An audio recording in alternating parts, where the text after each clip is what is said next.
Boarding পালোঁ। এতিয়া ৱেইটিং কৰিব লাগে, চেক কৰিম আৰু অপেক্ষা কৰিম টাইমত। বৰ্তমান এয়াৰপৰ্টৰ ভিতৰত সোমালোঁ বাৰু, কিন্তু অল চেকিং হৈ গৈছে আৰু বেগকেইটা জমা দিব লাগে, তাৰপিছত আৰু হৈ যাব।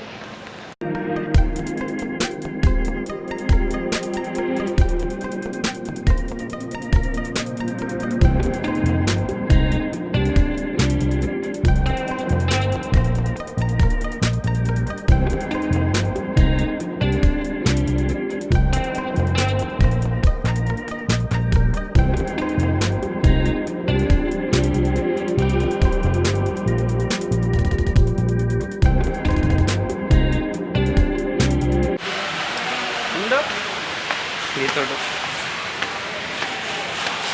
আৰু এতিয়া ৱেইটিং কৰোঁ, চাওক অলপ পৰিৱেশবিলাক তেনেকুৱা হয়।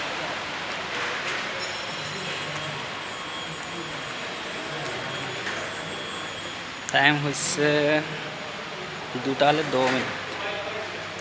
ফ্লাইটৰ আপুনি টিকেট কটা হৈছে, সেই টিকেটটো আপুনি সেই কাউণ্টাৰটোলৈ যাব। সেই কাউণ্টাৰলৈ গৈ আপুনি টিকেটটো ল'ব আৰু যোনটো ডাঙৰ বেগটো আছে লাগেজ, সেইটো আপুনি লাগেজত দি দিব আৰু সেইটো এটা কেবিন বেগ হিচাপত এটা ৰাখি ল'ব পাৰিব। এয়াৰপৰ্টৰ মেইন ইনফৰমেশ্যনটো হ'ল, ফাৰ্ষ্ট আপোনাৰ যোনটো নামত তেনেকৈ এটা অনলাইনত বুকিং কৰিছিলে আপুনি টিকেটটো, সেই টিকেটৰ প্ৰিণ্ট আউটটো লৈ আহিব আৰু সেই প্ৰিণ্ট আউটটো ইয়াত দিয়াৰ লগে লগে তাত নৰ্মেল ছিকিউৰিটি চেকিং হ'ব। Security checking, luggage everything checking হৈ আপুনি সেই প্ৰিণ্ট আউটটো যোনটো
বৰ্তমান গুৱাহাটী পালোঁহি। গুৱাহাটীত আহি লাগেজ ৰিচিভ কৰিলোঁ, তাৰপিছত এতিয়া যাওঁ নগাঁও, ডাইৰেক্ট গাড়ী ধৰোঁ নগাঁও, তাৰপিছত